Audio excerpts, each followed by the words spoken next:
En el día de hoy el tema a tratar va a ser de canulación en pediatría y el Ateneo va a estar coordinado por el doctor Mauricio Urquizo y los presentadores van a ser el doctor Arenas Norton, residente de tercer año, la doctora Rocío Budú, actual jefa de residentes, y quien les habla, Sabrina Pinto, residente de tercer año también. Como caso clínico disparador, vamos a presentarle un paciente de 9 años que como intercurrencia a los 6 años tuvo un diagnóstico de ganglioglioma, lo que lo llevó a una neurocirugía y durante el postoperatorio de la misma requirió intubación orotraqueal de manera prolongada por alguna evolución tórpida de su patología de base, con 2 fallas en la extubación, lo que lo llevó a requerir una traqueostomía.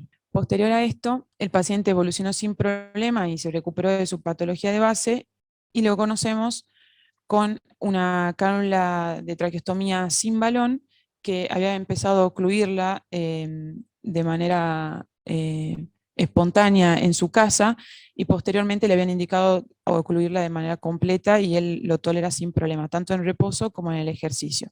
Además está usando una válvula fonatoria ya desde hace bastante tiempo y al medir las presiones por el equipo de kinesio respiratoria tenía una presión subglótica de 1. Esto lo llevó entonces a realizarse una laringofibrobroncoscopía con posterior decanulación que fue exitosa. Como primer artículo complementario a presentar el día de hoy, tenemos un protocolo de canulación pediátrica que muestra resultados de la experiencia de 10 años. Este artículo fue publicado en la Academia Americana de Otorrinolaringología en el 2016. Fue una serie de casos con un N de 35 pacientes. Ellos, como materiales y métodos, seleccionaron historias clínicas de pacientes cargados en su historial, digamos, entre el 2004 y 2013, que fueron valorados por 3 otorrinos en un centro de tercer nivel. Incluyeron, digamos, procedimientos relacionados a la traqueostomía o procedimientos relacionados a pacientes con traqueostomía. Los criterios de inclusión para posteriormente canular al paciente fueron aquellos pacientes que tuvieran un estatus pulmonar estable, que tuvieran resolución de la probable obstrucción de la vía aérea que habían presentado y la no necesidad de ventilación mecánica por al menos 2 meses. Ellos escribieron este protocolo donde en primera instancia realizaban la endoscopía y videobroncoscopía para evaluar la vía aérea, los mantenían sedados con ventilación espontánea, ingresaban vía transnasal con broncoscopio flexible y luego remueven, digamos, la cánula de traqueostomía y ocluyen gentilmente el ostoma. De esta forma les permite valorar áreas de obstrucción, segmentos de estenosis, algún colapso dinámico y al menos algún movimiento de las cuerdas vocales. Como resultados, ellos tuvieron 35 pacientes que cumplieron criterios, fueron decanulados en 24 horas según el protocolo. La edad con la canulación fue entre 5 y 17 años. La indicación primaria de traqueostomía fue la obstrucción primaria de la vía aérea, luego enfermedad pulmonar crónica o algún trauma. La mediana del tiempo de traqueostomía fue de 18 meses y 9 de 35 requirieron procedimientos de endoscopía, siendo el principal la resección de granulomas. Además, el 54% de los pacientes estaban en condiciones de alta en el primer día de posoperatorio y solamente el 13 se le otorgó el alta en el segundo día.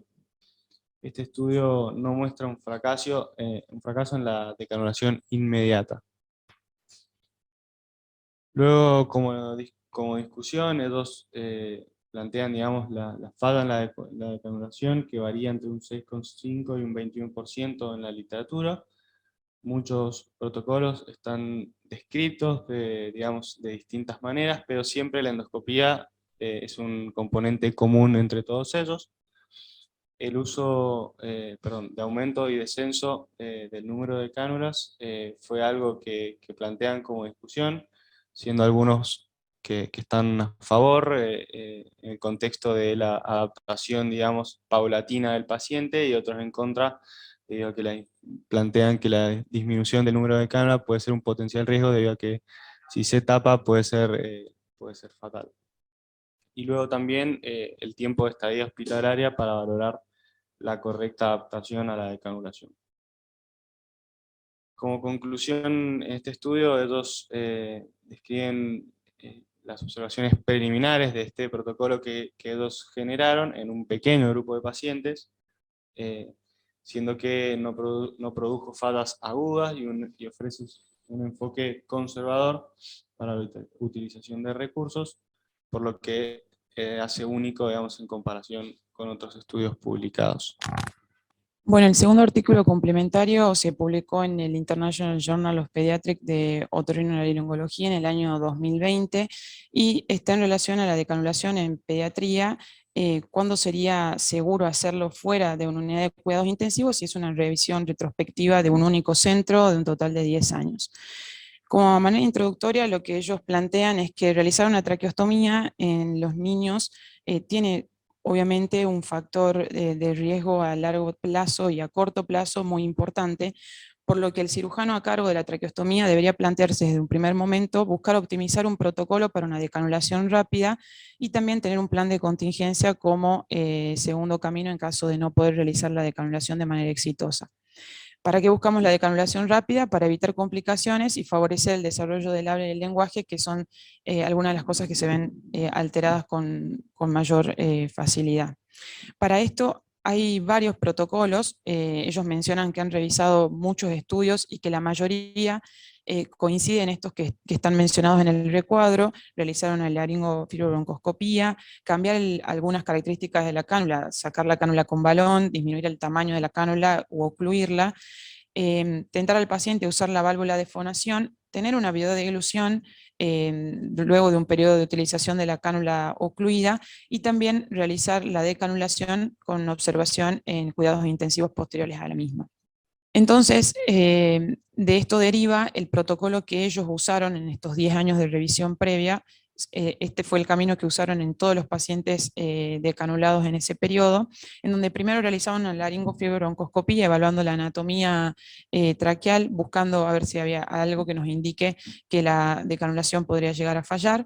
Posterior a eso, retiraban la cánula si tenía balón y dejaban una sin balón, y comenzaban el descenso del tamaño. Mencionan también que hay algunos casos en el que el descenso del tamaño no es posible realizar, teniendo en cuenta que el paciente ya al ser pequeño tiene una cánula chica y disminuir el tamaño no sería significativo a la hora de la decanulación.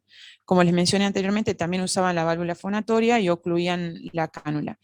Esto en general los llevaba a una decanulación exitosa. Vamos a ver más adelante cuál fue la tasa de éxitos que ellos mencionan, pero es bastante cercana a la que hay en la literatura en general. Mencionan también la utilización de la polisomnografía como algo pendiente a terminar de debatir. Incluso remarcan la importancia de estudiarlo a futuro, teniendo en cuenta que si bien arroja información importante para el cirujano a la hora de tomar la decisión, es un estudio que no está disponible en todos los centros, y la realidad es que sin la polisomnografía se han realizado una gran cantidad de decanulaciones de manera exitosa, así que no debería ser un condicionante, o al menos ellos lo mencionan de esa manera. Entonces, el objetivo que tenía este estudio era evaluar las características que tenían los pacientes en los que se iban a realizar la decanulación, evaluar si iba a haber una necesidad de alguna habilidad particular por parte del cirujano, o alguna necesidad de urgencia para asegurar una vía aérea segura en caso de que la decanulación falle, y sobre todo establecer algunos factores predictivos que nos hagan pensar qué decanulaciones se pueden hacer en una sala de cuidados intensivos y cuáles de ellas de manera ambulatoria, entendiéndose no que el procedimiento se realiza de manera ambulatoria, sino que el seguimiento posterior al mismo lo haría así. Para eso entonces hicieron un estudio retrospectivo, como les mencioné, de 10 años totales, del 2007 al 2017, todos realizados en un solo centro. Tomaron en cuenta 131 pacientes con un total de 158 decanulaciones. Esto nos hace entender que tuvieron en cuenta tanto los procedimientos exitosos como los que habían tenido algún tipo de falla. Se excluyeron los pacientes mayores de 16 años que se habían decanulado en otro centro o que habían tenido una decanulación de manera accidental. Entonces, como algunos de los resultados, mencionaban que 128 pacientes de estos que les mencionaba previamente se habían podido decanular en el primer intento, y esto le da una tasa de éxito de un 88%. La edad media de decanulación fue de 2 años a 3 meses, incluyeron en el trabajo pacientes desde 15 días, y tenían una edad media de realizar la traqueostomía entre 4 años, perdón, de realizar la prueba de canulación entre 4 años y 9 meses, que iban desde los 42 días hasta los 15 años.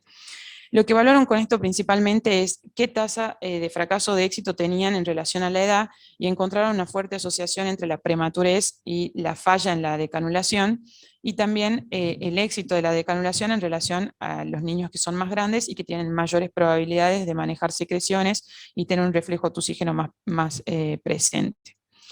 Además de esto, 128 pacientes de los que se realizaron la traqueostomía tenían indicación por alguna obstrucción de la vía aérea respiratoria superior, y cabe mencionar que de esos 128 pacientes, 26 habían tenido un fracaso en la decanulación. Vamos a ver que es un número importante porque en realidad esos 26 son los únicos que fracasaron. Entendiéndose entonces a la decanulación como la extracción de la traqueostomía por algún personal de la salud, tenemos entonces un éxito de 83,5%, teniendo en cuenta que algunos pacientes lograron la decanulación satisfactoria en un segundo intento y 2 lo hicieron en el tercero incluso. Y la falla en la decanulación, este equipo la definió como la reinserción no planificada de la traqueostomía, incluso hasta 6 meses posteriores a la decanulación. Eso da un margen de tiempo bastante importante, y ellos tuvieron un total de 26 pacientes, perdón, de 26 fallas que involucraron a 16 pacientes totales, que como les mencioné, todos estaban en relación con alguna obstrucción de la vía aérea. Como conclusiones, entonces, ellos plantean que realizar la decanulación de la traqueostomía debería ser un procedimiento de bajo riesgo en caso de que la evaluación previa al mismo sea la correcta y que el momento de elección de la decanulación también sea el correcto, sobre todo en los niños, perdón, incluyendo también a los niños pequeños. También mencionan que los pacientes que tienen mayor riesgo de la decanulación fallidas son los que tienen una alteración de la vía aérea superior, y también a los que ya hayan presentado una decanulación fallida previa. Mencionan que en general el lugar de observación debería estar relacionado con personal que esté capacitado para intervenir en caso de que haya una falla en el postoperatorio inmediato, y también un lugar en el que el paciente pueda estar en una observación constante, teniendo en cuenta que recomiendan un mínimo de 48 horas de observación post procedimiento. Bueno, entonces, continuando con el artículo principal, este artículo es una revisión sistemática de un protocolos de canulación en traqueostomía pediátrica. Es un trabajo que fue publicado en el año 2020 por el Hospital de Sick Children de Toronto, Canadá. Como introducción, ellos plantean que a lo largo de los años la indicación de la traqueostomía pediátrica ha evolucionado, sino que al principio solo involucraba obstrucción debido a infecciones respiratorias altas, y hoy involucra tanto enfermedades cardiopulmonares como enfermedad pulmonar crónica, alteraciones neurológicas, alteraciones también craneofaciales y también, no menor, la intubación orotraqueal prolongada. Todo esto lleva a una mayor dificultad a la hora de canular a estos pacientes, siendo un objetivo común en los pacientes y en su familia. Cuando el paciente resuelve, digamos, el motivo por el que necesita esta vía artificial o switchea a un modo de ventilación que ya no es invasiva, es factible realizarla. Siempre se deben resolver complicaciones de las mismas, sobre todo los granulomas, la estenosis subglótica y infecciones de heridas. Por el contrario, no tenerla aumenta el riesgo de infección aguda, de aspiración y de manejo dificultoso de la vía aérea. Por eso, se plantearon como objetivo proporcionar esta revisión sistemática que vamos a desarrollar a continuación de los protocolos de decanulación pediátrica, incluyendo la forma de valoración de la vía aérea, el papel de la polisomnografía y sus resultados. Como materiales y métodos, como les comentaba previamente, es una revisión sistemática donde se seleccionaron estudios que examinaron la decanulación en pacientes menores de 18 años, donde excluyeron aquellos artículos que eran de pacientes de edad adulta, que no tuvieran un protocolo a seguir y que no investigaran la decanulación en sí. Además, los datos extraídos incluyen, digamos, la indicación de traqueostomía principalmente, valorar, digamos, los métodos de evaluación como la videobroncoscopía, la modificación del tamaño del tubo y la medida, digamos, de intercambio de gases. Y luego se valoró también el tiempo de estadía post-decanulación, modo de ventilación y resultados clínicos. Bueno, con respecto a los resultados, se hizo una primera búsqueda electrónica en donde se encontraron 1.292 artículos. De esos se filtraron quedando 40 full text, de los cuales se sumaron 4 de una búsqueda manual que hicieron, digamos, los investigadores, y se excluyeron 20. Con esto entonces se obtuvo un total de 24 artículos. De esos 24 artículos se corresponden 1.395 pacientes, donde el rango de edad de la traqueostomía va de 0 a los 18 años, con una duración de la misma de entre 0 a 12 años. Con respecto a las indicaciones de la traqueostomía, vemos que la necesidad de la asistencia respiratoria a largo plazo fue la indicación más frecuente, con un 53% de los pacientes que presentaban como causa enfermedades, sobre todo cardiopulmonares. En segundo lugar, se encontraban las obstrucciones de las vías respiratorias superiores, secundarias a un sitio anatómico bien definido, como puede ser una estenosis subglótica, con un 35% de los pacientes. Y en tercer lugar, la obstrucción de las vías respiratorias superiores en un sitio, digamos, no bien definido, o por una condición médica del paciente, como puede ser un síndrome craneofacial. Con respecto a las indicaciones más frecuentes, encontramos que la enfermedad pulmonar crónica correspondía a un 19% de los pacientes, seguida de una estenosis subglótica con un 11% o la falla en un destete de la ventilación mecánica. Con respecto al protocolo de decanulación que ellos plantearon, vieron que la broncoscopía fue utilizada de rutina en el 96% de los protocolos, dado que lo que se busca justamente es la confirmación de una vía respiratoria que resulte adecuada y reevaluar cualquier patología subyacente que haya llevado a realizar esa traqueostomía en primer lugar. Y por otro lado también les permitía visualizar cualquier anomalía en la vía respiratoria que eventualmente les permita planificar procedimientos correctivos antes de plantear la decanulación del paciente. Ellos también vieron que el momento óptimo de la decanulación posterior a la realización de una videobroncoscopía es dentro de los 3 meses de haber realizado el estudio. Con respecto a las modificaciones en las cánulas de traqueostomía, vemos que lo que se llama, digamos, capping, o lo que sería la oclusión de la cánula de traqueostomía, es lo que más frecuentemente se realizaba en los artículos, siendo esto de un 83%, seguido por lo que sería el downsizing, que es la disminución paulatina del número de cánula de traqueostomía, siempre asegurando que esto sea seguro para el paciente, es decir, que no le signifique un aumento, digamos, demasiado de su presión, así como también el riesgo que puede llevar a que esto se ocluya con más facilidad. Y con menos frecuencia se encontraba, digamos, el fenestrado de la cánula de traqueostomía, que, como se puede ver en la imagen de la izquierda, se realiza un pequeño orificio que permitiría el pasaje del aire hacia lo que sería la vía aérea superior. Con respecto a las mediciones del intercambio gaseoso, vemos que en este caso, en el 72% de los artículos, se utilizaba la polisomnografía, seguida de la oximetría, la gasometría sanguínea y por último la capnografía. Con esto entonces se realizó en un 91% de los pacientes un intento de canulación, de los cuales fue exitoso en un 79% de los mismos, siendo fallida en un 21%, que es un número similar al que mencionó en el primer artículo Ignacio. Estos pacientes entonces terminaron requiriendo de una recanulación, y como dato mencionan que en el 100% de los pacientes que habían fallado la decanulación, se había realizado una videobroncoscopía previa, pero solo en un 24% una polisomnografía. También se observó que en el 92% de los protocolos los niños pasaron a ventilar aire ambiente luego de la decanulación, con un periodo de observación post procedimiento de menos de 48 horas o como mucho 48 horas. Dentro de las tasas de complicaciones posteriores a la decanulación estaban de un 0 a un 20%, siendo la presencia de una fístula traqueocutánea lo más frecuente, seguido por una infección del tracto respiratorio, la presencia de un granuloma supraostomal, la falta del crecimiento del paciente o la necesidad, digamos, no específica de una recanulación. Como limitaciones, vemos que este estudio, la mayoría de los artículos que fueron incluidos son de carácter retrospectivo, es decir, que basan sus datos en la precisión de registros clínicos de los pacientes.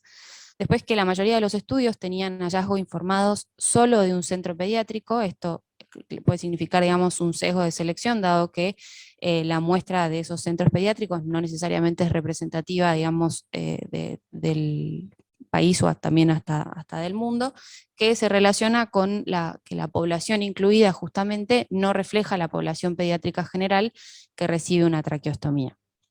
A su vez también el registro de complicaciones dentro de los 6 meses, el registro de complicaciones hizo dentro de los 6 meses posteriores a la decanulación, no pudiendo constatar si hubieron otros resultados negativos a largo plazo. Como conclusión, entonces, ellos mencionan que existe una gran variabilidad en los protocolos de decanulación pediátrica, que ninguno de los artículos incluidos en esa revisión compararon los resultados de las decanulaciones según la indicación principal que motivó a la traqueostomía o el uso de una videobroncoscopía versus una polisomnografía u oximetría. Que por otro lado la polisomnografía jugaría un papel integral en la evaluación de la mayoría de los niños al momento de plantear una decanulación, y que guías basadas en la evidencia para estandarizar justamente el cuidado de estas traqueostomías pediátricas siguen siendo una prioridad. Con respecto al checklist que solemos realizar de los artículos que elegimos, en este caso el título es acorde al tema en estudio, fue publicado en una plataforma validada. Lo que se busca leyendo es conocer distintas opciones terapéuticas y los resultados fueron significativos. Ahora entonces lo dejamos al doctor Urquizo para realizar los comentarios finales. Bueno, buenos días a todos y muchas gracias, Rocío, Sabrina e Ignacio, por haber resumido estos 3 artículos que eran bastante largos y complejos de una forma tan clara para que podamos abordar este tema. Y la verdad que este tema surge porque existen desafíos cuando uno va a traqueostomizar a un paciente, no solo en el momento agudo, o en aquellos pocos casos que son traqueostomías de forma programada, sino en aquellos casos agudos donde uno se va a enfrentar a un problema que principalmente es la falla en la extubación por una intubación prolongada o por lesiones sobre la vía aérea que pueden ser tanto adquiridas o hecho el diagnóstico de una alteración congénita. Y sobre todo el contexto. Creo que el contexto del paciente va a ser determinante porque nosotros en el hospital, la población que va a pasar por una traqueostomía se ha ampliado mucho en todos estos años, no solo con pacientes neurológicos o pacientes que requieren una toilette pulmonar, sino también el grupo que ha ingresado a esta lista son los pacientes oncológicos, que tuvieron complicaciones durante los ciclos de quimioterapia que los llevaron a una intubación y no lograron salir, y pacientes trasplantados también, que son 2 grupos que hoy lidiamos en el hospital, que la complejidad no solamente pasa por el cuidado de la traqueostomía, sino por el contexto en el que ellos se encuentran. Entonces es importante saber cuál es el mejor momento para la decanulación, porque lo que se ha visto en todos estos años también es que las dificultades psicosociales que genera la traqueostomía son importantes. Estos chicos es muy difícil y uno pelea todos los días con la escolaridad. Hay colegios que todavía se resisten a querer admitirlos y tienen que mandarlos con una enfermera, y la enfermera además tiene un acompañante terapéutico. Cada vez que tienen que salir, ustedes ya vieron que la familia tiene que preparar un bolso destinado al cuidado de la traqueostomía, que también eso complica, y las relaciones entre pares, entre niños, también se ve afectada en este grupo de pacientes, con lo cual la decanulación se convierte en un paso tan importante como en el momento en el que se indicó la traqueostomía. Por eso, hoy hemos invitado a Andrea Canepari, que es la jefa de kinesiología respiratoria pediátrica de nuestro hospital. Andrea es una excelente kinesióloga con la cual estamos trabajando hace muchos años ya, justamente en este tema. Así que le voy a ceder la palabra para que les cuente y nos refresque a nosotros todo el protocolo que tenemos en el hospital para hacer esto, con algunas modificaciones de lo que ya vieron en la bibliografía. Nosotros estamos tratando de buscar otras alternativas para lograr un éxito tan elevado como muestran los artículos. Así que, Andrea, gracias por estar conectada y te escuchamos todos. Hola, buen día. Bueno, gracias por invitarme al Ateneo de Decanulación. Escuchándolos estaba pensando varias cosas. En principio, que muchos de los protocolos que los chicos nos contaron son muy similares a lo que nosotros hacemos con nuestros pacientes traqueotomizados. Y respecto a lo que dijo Mauricio recién, a mí me parece que un punto importante que yo ahora también les voy a nombrar es, bueno, en principio es en nuestro hospital, nosotros tenemos una base de datos de estos pacientes y un análisis que lo hicimos hasta el 2019, que lo presentamos en, perdón, en 2 congresos. Pero un punto importante me parece a mí es el timing, o sea, el momento en que nosotros como equipos decidimos desde la terapia intensiva, incluso desde la neo, y ahora les voy a hablar de un paciente que es cerezo, que no se lo traqueotomizó, es el timing o el momento en el que el paciente en ventilación prolongada, nosotros decidimos realizarle una traqueotomía para mantener la vía aérea sana y para tener un paciente con un menor gasto metabólico y un paciente con menos sedación, mayores posibilidades de rehabilitación, una salida mucho más rápida del respirador y digamos, un proceso de decanulación que es mucho más seguro y mucho más rápido que lo que uno en general lee en las bibliografías. Me parece que hay como 2 grandes cortes de pacientes, ¿no? Los pacientes que se traqueotomizan con una lesión franca de la vía aérea, en donde ustedes tienen que hacer un trabajo quirúrgico y de reparación y de, digamos, sí, de reparación de la lesión, y aquel paciente que se traqueotomiza con una vía aérea que nosotros intentamos que sea lo más sano posible para que el proceso de decanulación se asemeje a lo que nosotros hacemos como una extubación, digamos, ¿sí?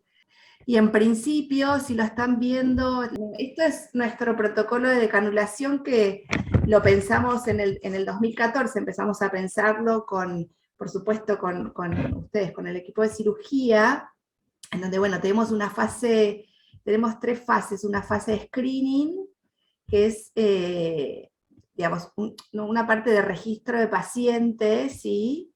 Que esto es bien registro de paciente que después nos sirve a nosotros para volcar nuestra fase de datos. Consideramos el uso no de válvula de fonación, la evaluación en principio con un blue test de la deglución y en la medida en que se puede una videodeglución y involucramos al servicio de fonoaudiología para que esto sea un poco más objetivo y si es posible la realización de un FES.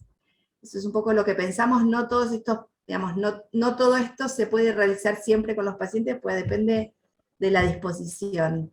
Y después tenemos sí, lo que llamamos una fase de screening. Nosotros somos como muy exigentes y le exigimos a los pacientes más de 48 horas sin ventilación mecánica, muchos protocolos y sobre todo muchos servicios de endoscopías o terapias intensivas requieren que el paciente esté por lo menos 3 meses fuera de la terapia intensiva. Nosotros consideramos, como les dije antes, que la decanulación sea como una extubación, con lo cual los criterios de winning son, o de éxito de winning son 48 horas fuera del respirador, así que nosotros a las 48 horas ya pensamos en que este paciente puede ser evaluado para una decanulación. ¿Cómo llega el paciente a estar sin ventilación mecánica?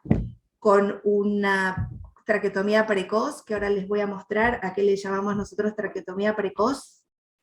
Un paciente bien nutrido y un paciente rehabilitado, ¿sí? Eso nos asegura que al momento de dejar el respirador, el paciente va a estar en condiciones musculares de sostener la vía aérea natural.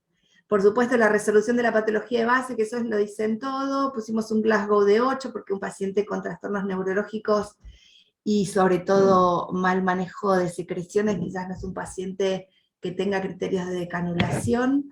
Un Blue test negativo o un FES o una evaluación fonoaudiológica, y esto es un punto importante, porque por ejemplo en adultos, en chicos no hay mucho estudiado y en general se es muy exigente y se pide una deglución normal, pero los adultos, sobre todo los pacientes neuroquirúrgicos o politraumatizados o pacientes, digamos, con lesión cerebral crónica, no es un punto que lo requieran, ¿sí? Lo que ellos siempre buscan es una deglución segura o un trastorno deglutorio moderado, ¿sí? Con un paciente que se alimente con una vía alternativa como es la gastrostomía.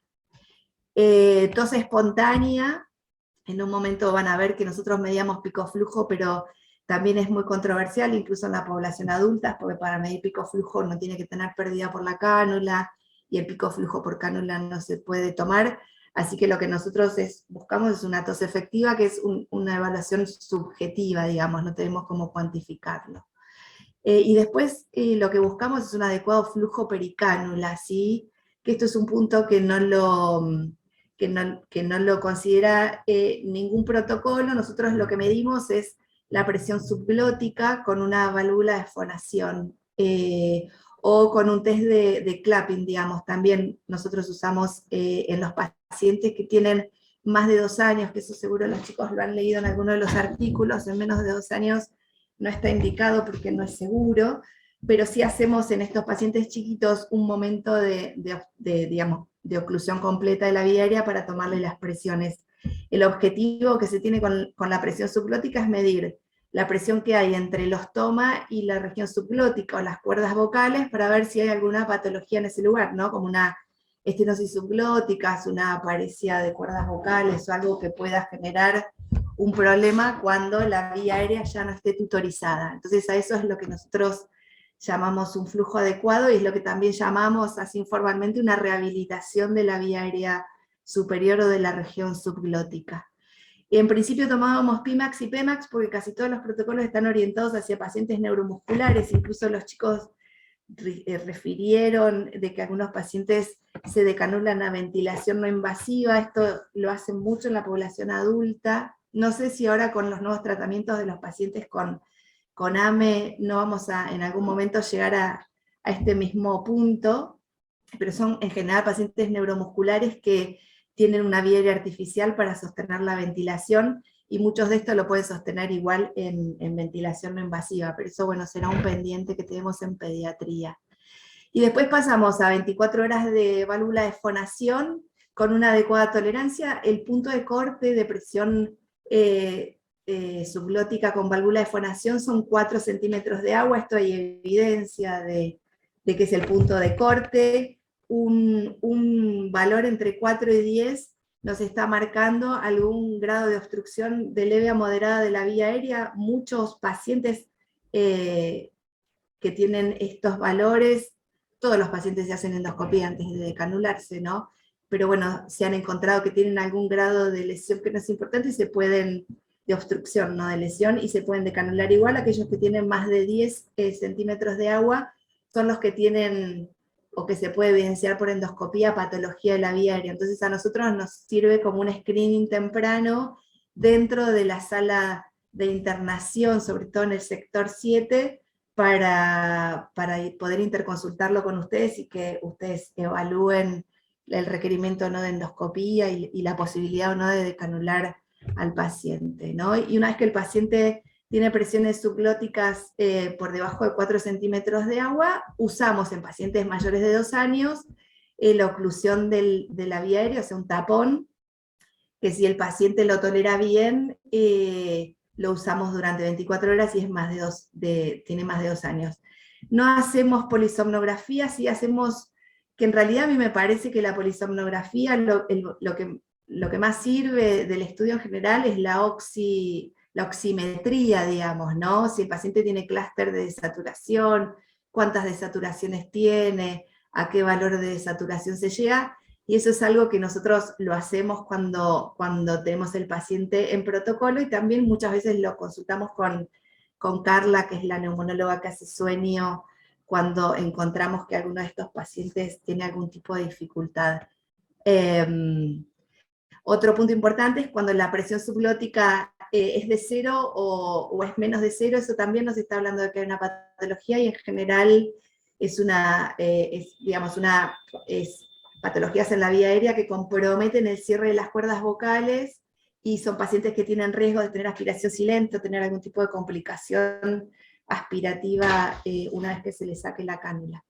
Les voy a mostrar un poquitito el epidemiológico que nosotros hicimos. Esto cerró en el 2019, estos son 5 años de epidemiológico, que este trabajo lo presentó el doctor Urquizo en el Congreso de Otorrinolaringología, creo que en el 2019.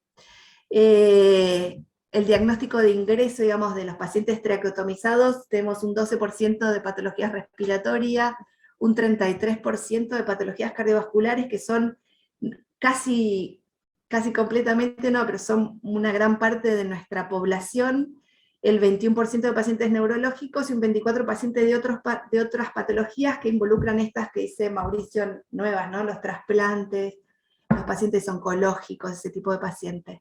La media de meses es de 18, los días de ventilación mecánica son de 42, y esto es un punto que era importante para nosotros analizar, porque queríamos ver cuánto tiempo teníamos los pacientes ventilados y a lo que nosotros llamábamos ventilación mecánica prolongada.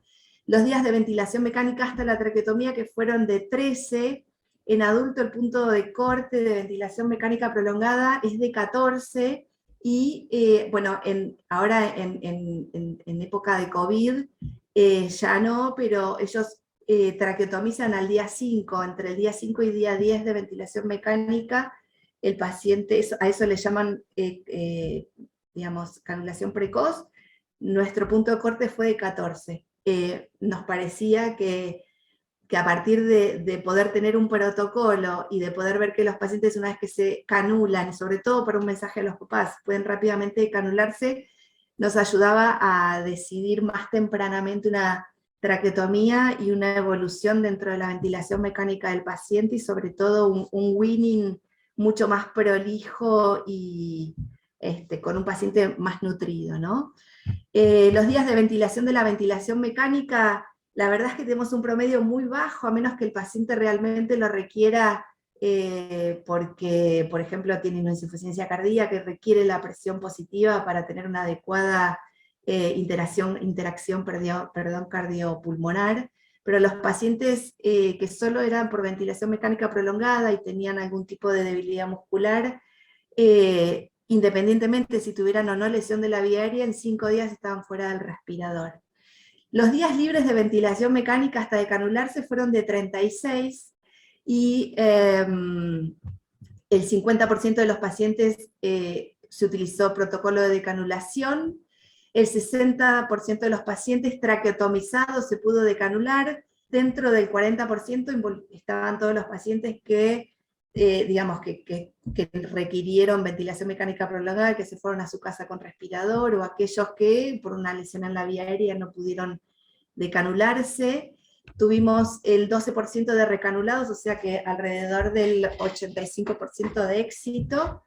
Y dentro de los motivos de falla tuvimos un 10% de estenosis subglóticas y un 1% de un paciente con un granuloma, hasta ese momento, ¿no?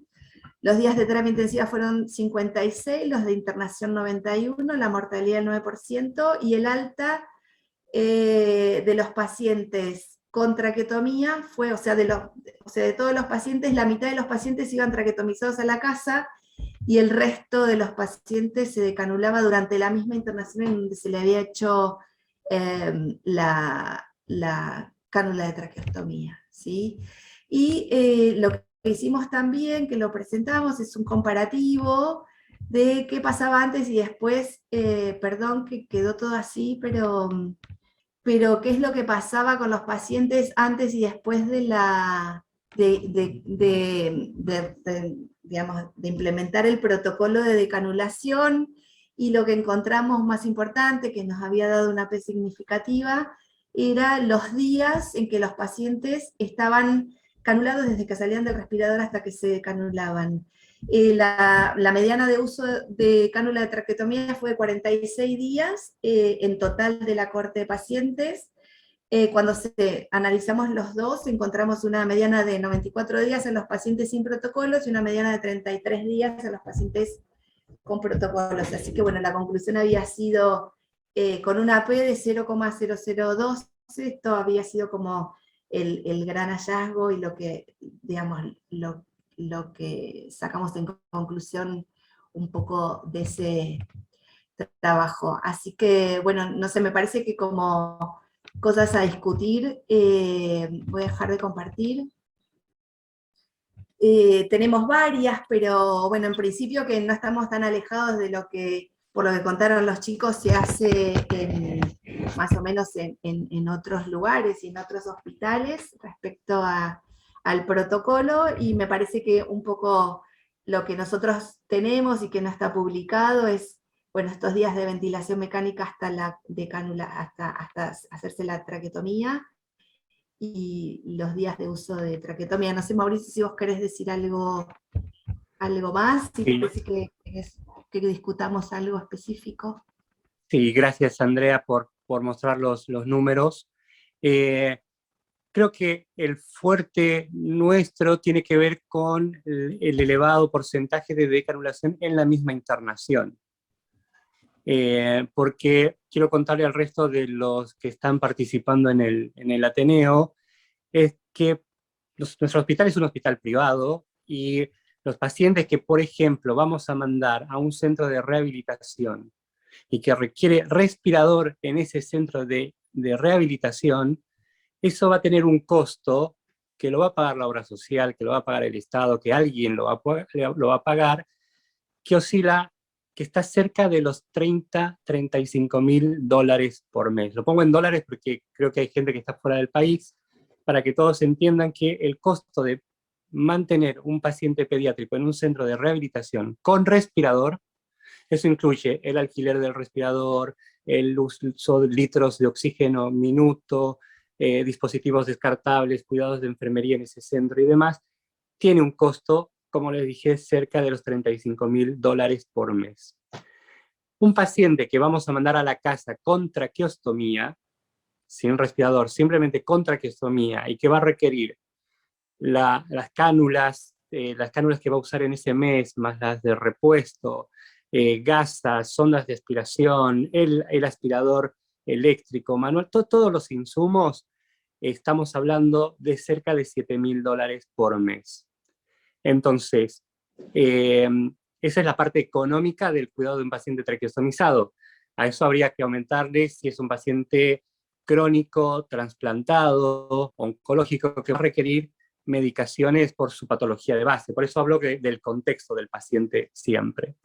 Entonces, creo que es un costo alto, y obviamente la internación prolongada también. Por eso es que nosotros tratamos de que la decanulación sea en la misma internación. Y creo que el protocolo que armamos nosotros está destinado a una decanulación, así como tratamos de hacer una traqueostomía, entre comillas, precoz, porque tardamos 14 días, tratamos de hacer una decanulación que también sea precoz. Porque las implicancias, y ahora me voy al otro aspecto de la traqueostomía, tiene realmente implicancias psicofísicas, psicosociales en las familias y en los pacientes. Entonces, la decanulación precoz es realmente importante, y ahí es donde sí tienen que intervenir pediatría, nutrición, porque un paciente que no crece, como vieron en los artículos, y es lo que nos pasa a nosotros, Un paciente, por ejemplo, cardiovascular, que por su condición, por el alto gasto cardíaco o bajo gasto cardíaco, no crece, es un paciente que no lo vamos a poder decanular. Si nosotros logramos mejorar esa parte y hacemos un trabajo conjunto con las nutricionistas y vemos que el paciente progresivamente aumenta de peso, podemos hacer el intento en la misma internación de decanularlo. Por eso es muy importante la parte nutricional. Y creo que el otro dato importante que tiene Andrea, y sé que es algo que no lo mencionan los otros protocolos, es el valor de presión subglótica. A nosotros nos dice mucho y durante estos años hemos aprendido a interpretar ese número, a entender cuál es normal, cuál es sospechoso, cuál es patológico, y creo que es un marcador y es un trabajo que tenemos pendiente de publicar, la relación que tenemos entre los hallazgos de la endoscopía con la presión subglótica. Es una tarea que la tenemos pendiente desde hace un tiempo, que vamos a hacer todo para recuperar ese tiempo. La presión subglótica obviamente es un desafío, como dicen los artículos, y es lo que nos pasa a nosotros, en los pacientes menores de 2 años.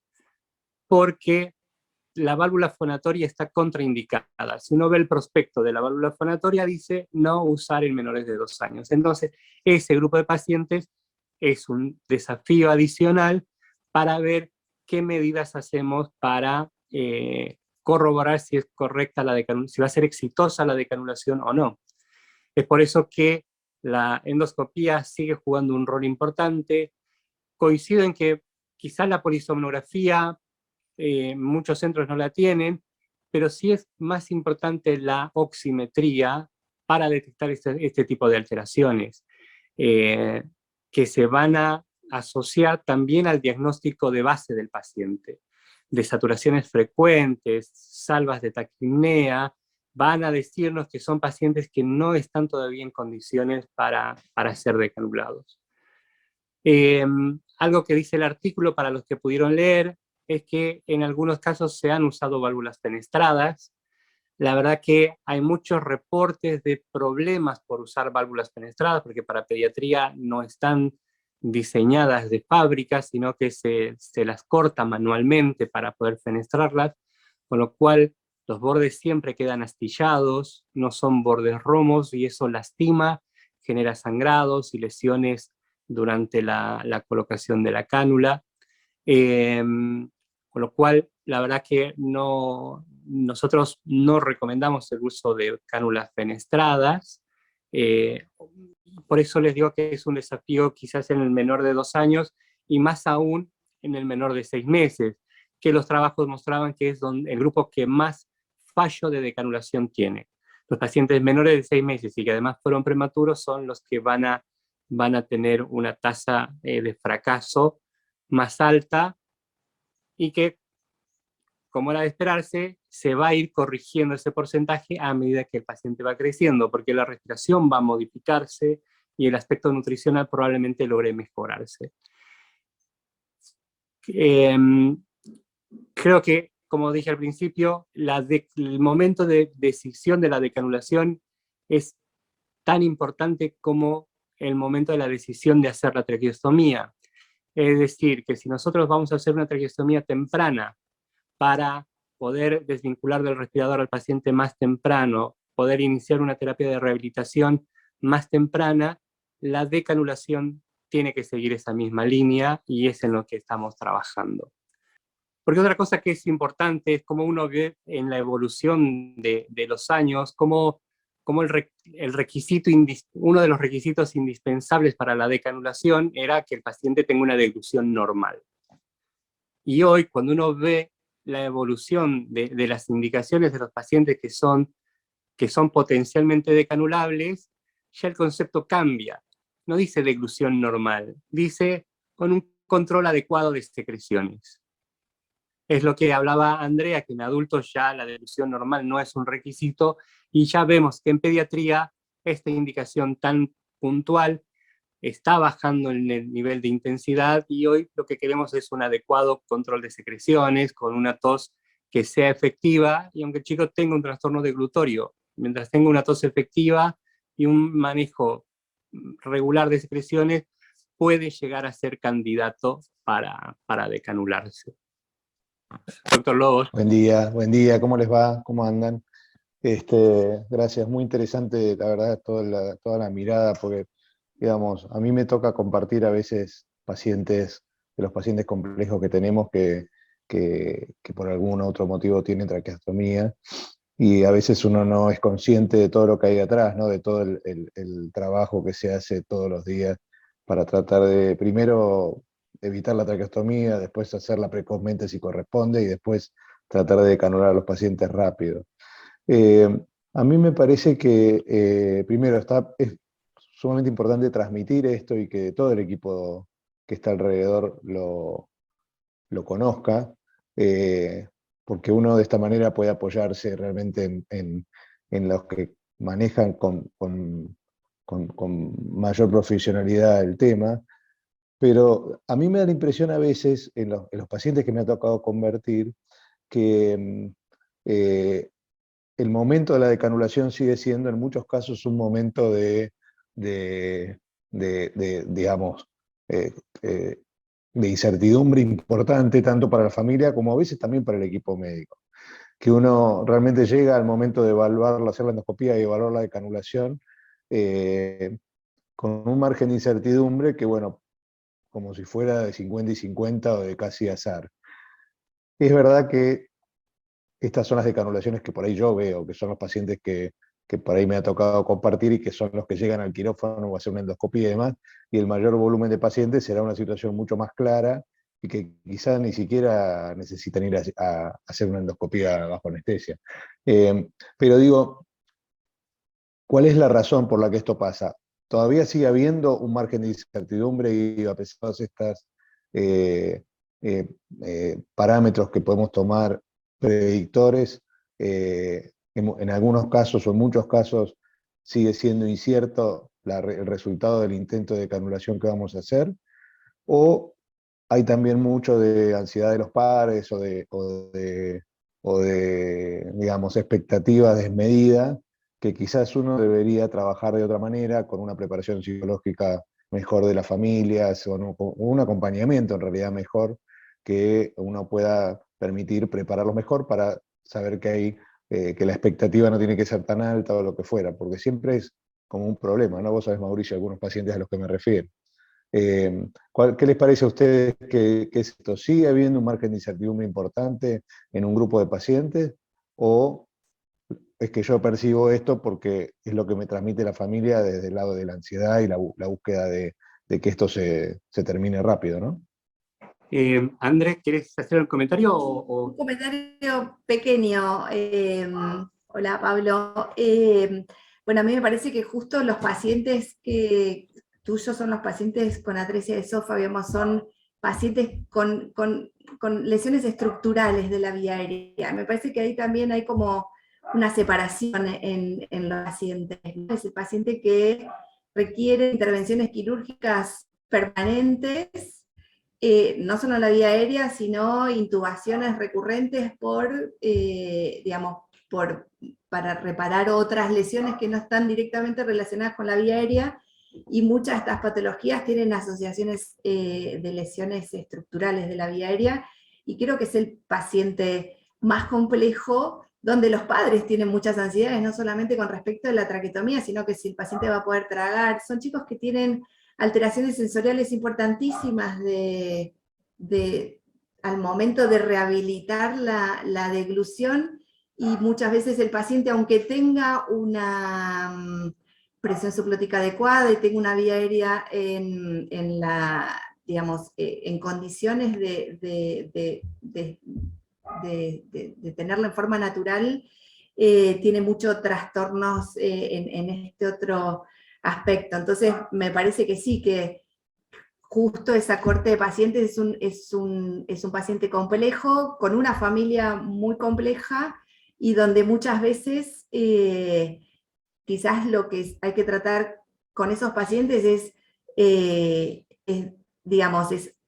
que la familia comprenda que ese paciente sí va a tener una traqueotomía prolongada, que sí va a necesitar un crecimiento adecuado, y que quizás empezar a rehabilitar a partir del uso de las válvulas de fonación, que muchos de los pacientes lo tienen. Yo mal no recuerdo, es una vía alternativa para que puedan crecer adecuadamente, desarrollar o tener un neurodesarrollo adecuado, porque el lenguaje es una forma muy importante de desarrollo en los niños, y sí, seguramente que quizás es una pata, digamos, el tratamiento psicológico, o alguien que tenga digamos, como un abordaje un poco más integral. Me parece que no hay tanta duda respecto de nosotros que pensamos respecto a decanular determinados pacientes, en comparación a la expectativa que tienen los papás, que vienen con muchas cirugías durante los primeros años de vida del niño,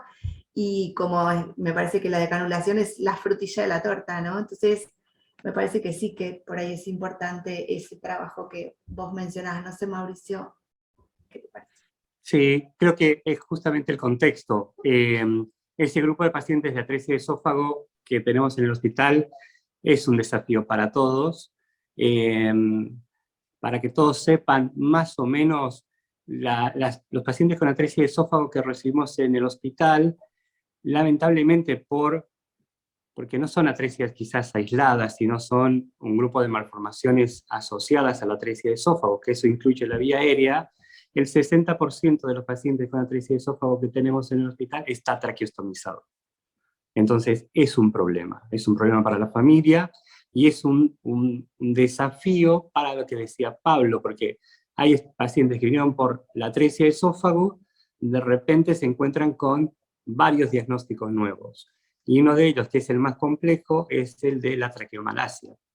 Ni que hablar si además, por las múltiples cirugías que contaba Andrea, le sumamos una estenosis subglótica.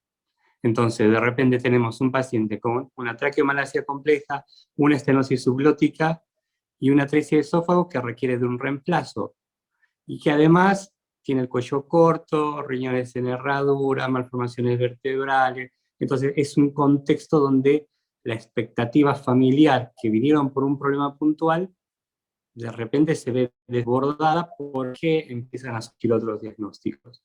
Por eso, es verdad que nosotros hacemos muchas pruebas, pero ahí ya la individualidad de cada paciente nos va a dar la posibilidad de éxito, y que inclusive con esto Andrea mostraba que tenemos un fracaso de decanulación del 12%, 12.5%.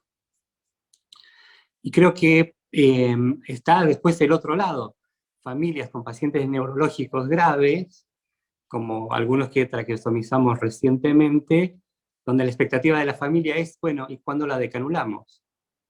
Entonces, es difícil a veces que la familia, en distintas situaciones, puedan comprender por qué dependen hoy de una traqueostomía. Porque un paciente neurológico que está con grados de desconexión importante, no lo podemos decanular, o pacientes con malformaciones múltiples, no es tan sencillo decanularlo.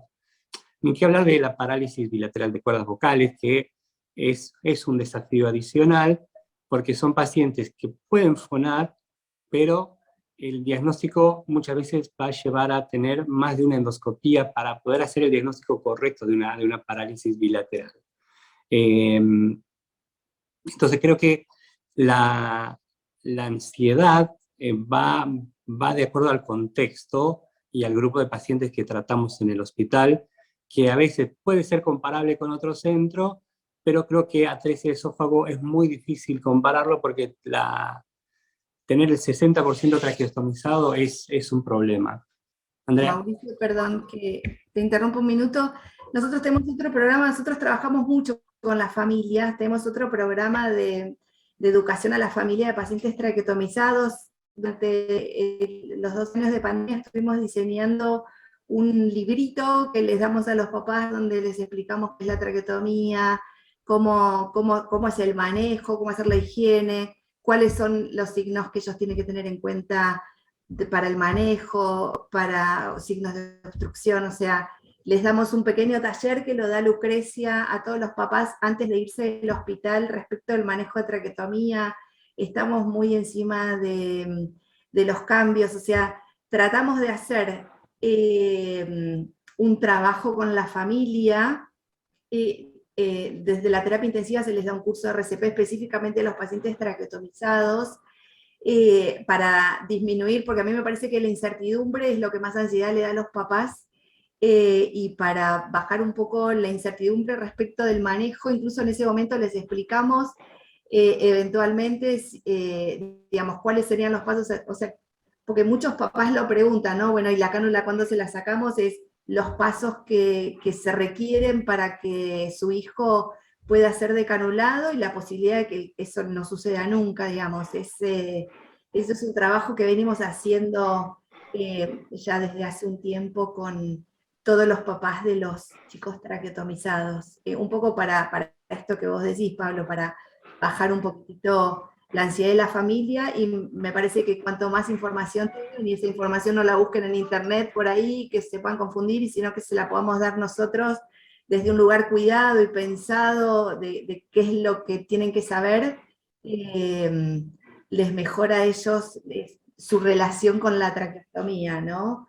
Eso era lo único que quería como comentarles a todos. Bien. Andrea, quiero agradecer por haber participado de esta reunión, a todos los presentes también, y sin duda a Rocío, Sabrina e Ignacio que prepararon este Ateneo. Muchas gracias a todos, son las 8 y ya pasadas de la mañana, así que vamos a finalizar esto. Gracias a todos.